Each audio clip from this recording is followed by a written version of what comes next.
What's going on, guys? Welcome back to the channel. I am personally excited for this video because this is a follow-up from last week of one of our most requested topics. This one is going to speak to all of you, regardless of what type of lifestyle you're looking to accommodate when you move here to the Colorado area. We're going to go over the top cities and places to live in the urban areas, suburban areas, and rural areas. So regardless of what sort of Colorado experience you're looking for, this is going to be the video for you.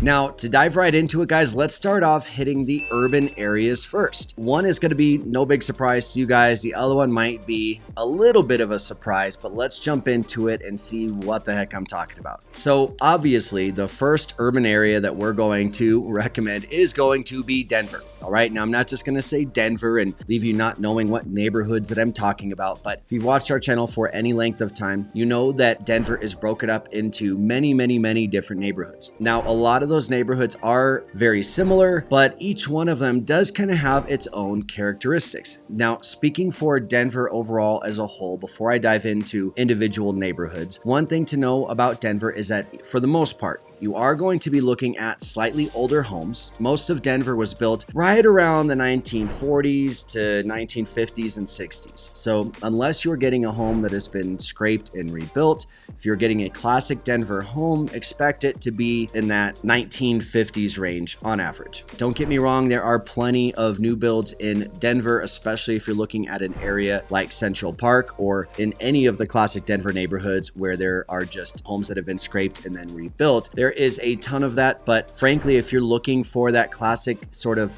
Denver charming style of home, you're going to find plenty of those. Now, some of our favorite neighborhoods in Denver are going to be Lower Highlands, Wash Park, Cherry Creek North, and then I mentioned Central Park as well. They're all going to have slightly different characteristics, and I'll kind of break those down here for you a little bit. So Lower Highlands is going to be where a lot of, I would say, young professionals are going to be in that area. There's a decent amount of apartments and townhomes for rent, unlike, a lot of other parts of Denver where it might just be a lot of single family homes there. But what I love about the Lower Highlands area is just how trendy it is, all the cool bars and cool restaurants. It's a very vibrant community. And on top of that, you're so close to downtown Denver. You're literally just right across the highway from downtown. And there is always something going on in the Lower Highlands. Diving over to Wash Park and Cherry Creek, I'm going to put these two together. These are going to be more mature areas. Wash Park is definitely going to be a lot busier on the weekends. That park just gets flooded with volleyball nets. You get a lot of people there just doing the whole Sunday fun day thing. It does get pretty packed there on the weekends, but usually nice and quiet during the week. And then Cherry Creek North is going to be, as we call it, like the Beverly Hills of Denver. It's extremely walkable. There's a lot of high-end shopping around there, a lot of really good food and dining with a touch of like a professional atmosphere, right? So all throughout the week, you're going to see a lot of professionals going there, a lot of corporate people and stuff like that, but it's also really good and hopping on a Friday night for date night and Saturday night as well. Finishing off with Central Park. Central Park is so interesting because it is in Denver, but it feels more suburban. Okay, I still wanted it in this urban category because it is in Denver, but if you're looking for that suburban feel while still being in the city of Denver, then Central Park is going to be an excellent choice for you. And you also have a lot of newer homes there as well, like you do in the suburban areas. That's going to be anywhere from the 2000s to now. They're still building out there in Central Park. It is still growing, and they are still continuing to put more and more commercial developments out there, which means, new Targets, new shopping centers, new food and dining. So anything that you need is going to be right in Central Park. So again, if you're looking to be as close to Denver as possible while still having more of a traditional neighborhood feel with newer homes, Central Park is going to be your place. All right, guys, cutting in real quick to remind you that we are licensed real estate brokers, and we would love to help you with your real estate needs. So there's a number popping up below. If you guys give us a phone call, text message, or email, we would love to help you out, and we can discuss your personal situation and what areas would be best for you. With that being said, guys, let's get right back to the video. Now, second on the urban list is going to be Boulder. All right, now a lot of you guys might be like, Boulder, urban? Yes, Boulder is urban, or at least that's how I would classify it. Boulder is a college town. You've got CU Boulder over there. There is so much going on in downtown Boulder. It is always a great time. You will find some more I guess, suburban feeling homes right outside of downtown Boulder, but Boulder itself is fairly small. So even those homes that are outside of it, you're still, I mean, typically no more than like 10 minutes from downtown Boulder. It still has very much that urban feel to it. Now, this is a great blend of everything because you obviously have the mountains when you're that far northwest up in Boulder. You've got the downtown feel with really, really good food, date night spots, and tons of parks and excellent schools for the kiddos. For many years now, Boulder County School District has ranked #1 of all the Denver area schools, so that definitely is a big draw for a lot of people coming up there. Don't get me wrong, there is a price to pay when you're living up in Boulder. There is a premium up there, but when you really look at the totality of the Colorado experience, getting the urban sort of lifestyle while literally being right up next to / in the mountains, you truly do get it all up in Boulder. All right, moving right along, let's dive into the suburban areas because I think this is where the majority of you are going to be the most interested. Believe it or not, when people are coming out here to move to Denver, a lot of people aren't actually moving to the city of Denver. We all say we live in Denver when we actually live anywhere from Denver to 45 minutes outside of Denver. Just people in Colorado all tend to say that they live in Denver, right? So just to give you guys a little bit of locals context right there. As we jump into these suburban areas, I tried to spread these out a little bit for you guys. I know we tend to kind of favor the more down south side, talking like the Highlands Ranches, the Castle Rocks, the Parkers, the Southeast Auroras, things like that. So I wanted to spread out a little bit for you guys, but true to our nature, again, there are some amazing spots on the south side. We're going to start off with Southeast Aurora. There's a reason that I put Southeast Aurora first in here because, again, I think it just encompasses so much of what people are looking for. Now, a big thing that a lot of you guys that are coming here that are looking for a good suburban area are interested in is just a good community that has everything you need very, very close by, that has a really good sense of community within the neighborhoods. And then you guys really like the rec centers, the pools and things like that, because frankly, that is a great way to meet your neighbors and have your kids get friends when you're just moving into a new area. Starting off with Southeast Aurora, I think was absolutely critical because I think that this area encompasses all of that so well. This whole area right here, let me just open up my marker and give you guys a little outline. When we mentioned Southeast Aurora, the area that we're primarily talking about, and it goes a little beyond this, but is pretty much going to be right here. Here I'll include Big Reservoir. These neighborhoods that are down here are going to consist of South Shore, which is going to be pretty much this area right here. You've got Talon's Reach over here, and these aren't exact guidelines, just so you guys know. And then we've got Blackstone, which is going to be over this corner right here. And there are other smaller neighborhoods within here, but for the most part, those are the big three. Now, what I love about Southeast Aurora is, again, you know, we talk about having everything that you could possibly want there. And to me, it all starts off with Southlands. Now, Southlands is going to be your primary big outdoor shopping mall in that Southeast Aurora area, right in the middle of all of those neighborhoods that I just mentioned. Now, I live in Elizabeth, which is about 30 minutes south of Southeast Aurora here. And we go to Southlands all the time for just like our fun weekend stuff, right? Like if we're going to the movie theater, or if you just want to go and kind of walk outside, they've got little playgrounds and stuff like that for kiddos out there, which is really cool. But everything that you need here in the heart of all those neighborhoods, surrounded by nice, quiet, pristine homes. You've got the Aurora Reservoir there, or lake, as well. And a lot of the residents, they'll go and they'll paddleboard. You're not allowed to have any sort of motorized boats or anything on there, so it stays nice and clean and quiet. And they even have a little beach out there for you guys to go and enjoy and take the kiddos, which again is super cool for Colorado because we don't have a ton of lakes. Now, the other thing worth mentioning about this Southeast Aurora area, let me come back to Google Earth, is just the proximity to the airport. So if I zoom out here a little bit, you're going to see this big yellow line here. This is 470. Now, 470, a toll road, all right, but it is very popular. You're going to see it everywhere you go out here because it runs all the way up north on the west side here. So you're going to take that to get to the mountains. It's going to come east and west here on the south side, and then it's going to shoot back north up here on the east side. So it really puts this whole big horseshoe around the Denver metro area. Here we are again in Southeast Aurora. And if we just hop on 470, you're going to pay a few bucks to take it, but it is well worth it. You're going to shoot straight north, and then it's going to take you out to the airport. This is just about a 20-minute drive, and there is rarely any traffic right here. They are doing a little bit of construction on it right now, so it's been a little bit slower sometimes lately, but this is really, really good proximity to the airport. So again, a lot of you guys that are coming out here, you do need to travel quite a bit, so being close to the airport is important for you. This is going to be a no-brainer. All right, now next up on our Suburban list is one we haven't covered a lot of, but we've had a handful of clients close here in the past couple months, so I definitely wanted to throw it on the list here, and that is going to be Broomfield, Colorado. Now, as we jump over to the map here, I will go ahead and reorient you guys. Let's see, we've got Denver right here in the middle. You guys all know Will's clock analogy, and he's not wrong. I'll give him that, where we've got Denver right in the middle. Let me get it to pop back up. So Denver's the center of the clock, and then all of the other metro area major cities surround it. So as we come from Denver, what we're going to do to get to Broomfield, we're going to drive north on I-25, and then we're going to jump on this highway, Highway 36, which will then take us northwest up towards Boulder. This is the road that you take to get up to Boulder.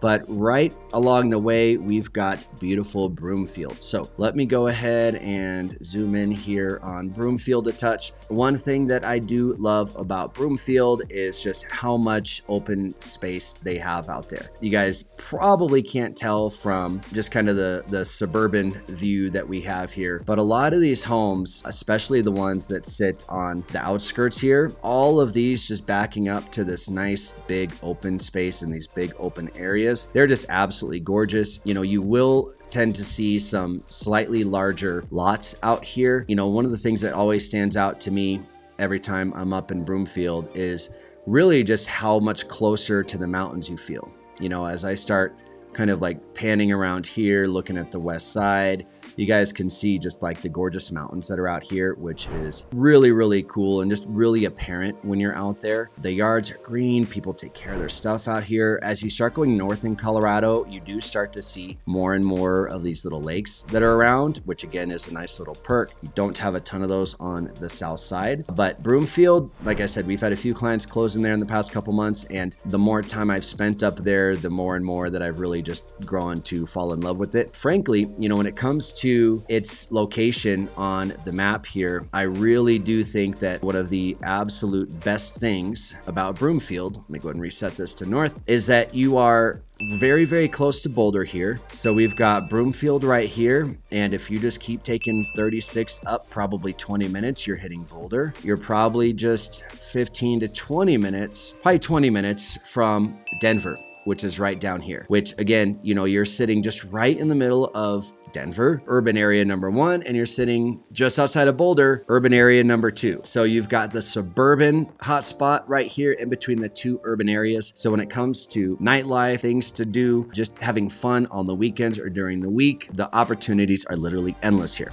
Now, lastly, for our suburban areas, this would not be a Mile High Property Brothers video if we did not mention Castle Rock. Castle Rock, guys, is always at the top of my list. You guys know that. Frankly, when you guys come out here to visit and explore, I often get text messages and phone calls from people like, man, we checked out Castle Rock and we are absolutely in love. It's never a big surprise to me, right? It's people like, man, you guys talk about Castle Rock all the time. And then they come out here and they're like, yep, I definitely see why. My main thing with Castle Rock, as you guys are looking at some of this drone footage, is how the mountains and the nature tend to come towards you. Now you're pretty much directly south of Denver. If we're looking on a map, you're pretty much directly south of Denver, but so much more of Colorado nature is strewn throughout Castle Rock itself. Any of these other areas that we've mentioned, you can see the mountains, but there's not a whole ton of just Colorado nature within the actual city. Castle Rock is the exception. Now, it's not like you have giant mountains in Castle Rock, right? But you do have big bluffs and hills and things like that. It just feels very Colorado. On top of that, you've got a lot of new builds down there. You've got a lot of affordability, and you've got a lot of commercial developments because it's on the south side of the Denver metro area. It means that there's room to grow grow and expand. If you were out in the mountains, there's not a whole lot of room to grow and expand and put new things down there. On the south side, though, there definitely is. I know they're putting in a new Costco down there right now. They've got the big outdoor shopping mall. They've got the huge Philip S. Miller Park with zip lines and obstacle courses and all sorts of cool stuff. If you're interested in Castle Rock remotely at all, based on the footage that you've seen just now, definitely search our channel for Castle Rock videos. We've got a ton of them, and that tops off our list of the top suburban areas. Now, finally, let's jump into the rural areas. That is a hard word to say, rural. When you guys are coming out here, one of the things that we hear from people is that, hey, there's just not that many acreages that are around, and you're not incorrect. The Denver metro area, it's, if you're in Denver, it's just again, like I said, 1950s homes, urban area. They weren't really building big lots out there, right? Now, as that continued to grow out from Denver, a lot of it is just your, typical developments, which again, if you're looking in a builder designed neighborhood, they're not typically putting 1-2+ acre lots out there. So in Colorado, they do exist for sure. If you're looking for an acre, 2 acres plus, you just have to go a little more on at the outskirts. And I'm going to go over those areas with you guys right now. So let me jump back over here to our map. What we're going to do, let's come back up to Denver, and I want to show you guys just a little perspective here. So the first area we're going to talk about is no area in particular, but it's just going to be the North Denver side. All right. Now, this isn't actually Denver. Denver's right down here. But if we continue going north, we're going to drive through Thornton. We're going to pass North Glen. And then once we start getting up here into north, where we've got, let's see, some bigger names you guys might recognize. We've got Firestone, Frederick, Decano. This is all going to be very rural. You guys can start seeing these huge plots of land. A lot of these are farms and whatnot. It really opens up. There's a lot of farmland up here. So basically any of this up north area, with the exception of this Firestone, Frederick, Decano, these are newer development areas with more rural areas on the outskirts. Pretty much all north is going to be rural. And again, if you just look at the map, you guys can see these big farmlands and stuff like that.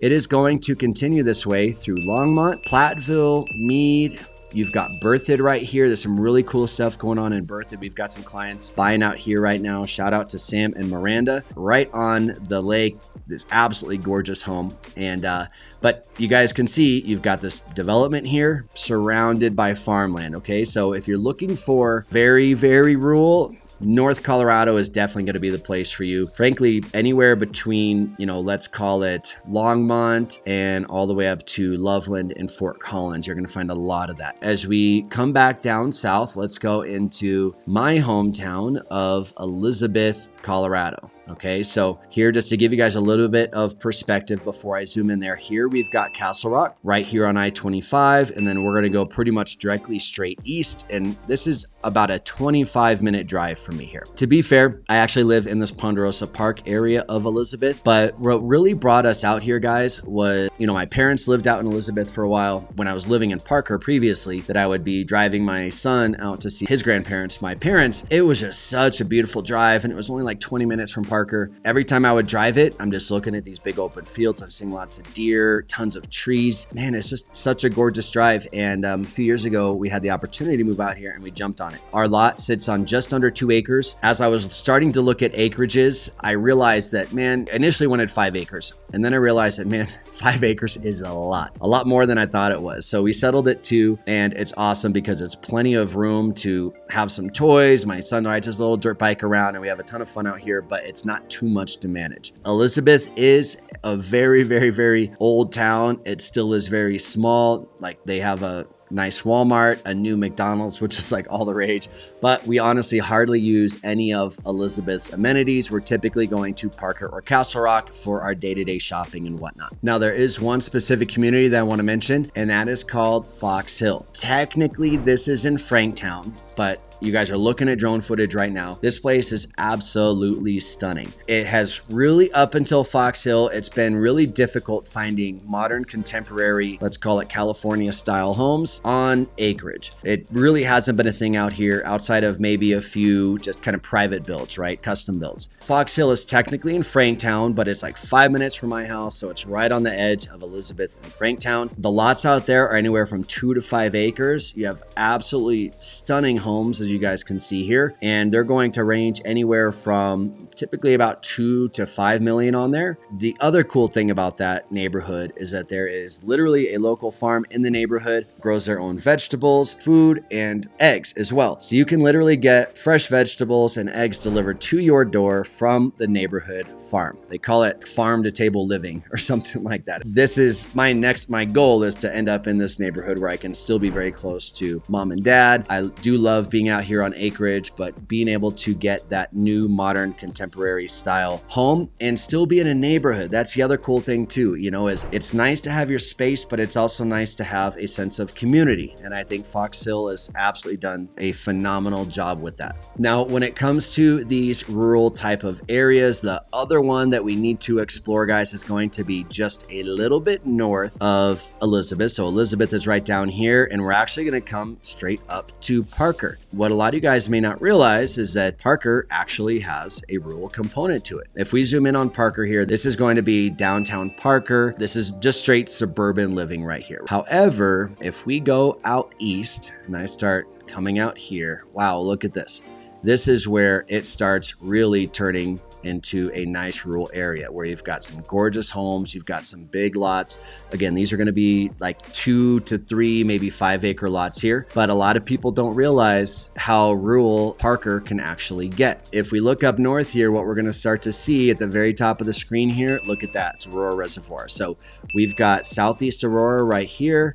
Once you go south of Southeast Aurora, then we get into rural Parker, where we have some gorgeous homes, gorgeous big lots out here, and you're still just outside the town of Parker. And then you keep going south, and this is where you're going to run into Elizabeth in my neighborhood. What I really love about Elizabeth and East Parker here is that you get the seclusion and the space that you're looking for, but man, you're 20 minutes from Target, Walmart, everything else that you could possibly need. So you don't need to go an hour or two outside of town like you do in a lot of these big cities in order to get to a rural area. So if I had to pick probably a favorite one, I would say that Fox Hill neighborhood I was mentioning in Franktown, but I really do love that East Parker. It's a little bit closer than we are to a lot of the daily amenities. So I think for rural areas, that definitely is the winner. Now, if you guys would like me to go over any other areas with you or discuss your situation personally, there's a number popping up on the screen below. Throw us a phone call, text message, or email. We'll jump on a quick Zoom call with you, find out your wants and needs, guys, and give you any personalized advice that you're looking for. And again, this doesn't matter if you're looking to buy tomorrow or a year from now or 2 years from now. We love connecting with our audience, and we'd love to help you guys out. So again, call that number below, and we'll see you guys next week.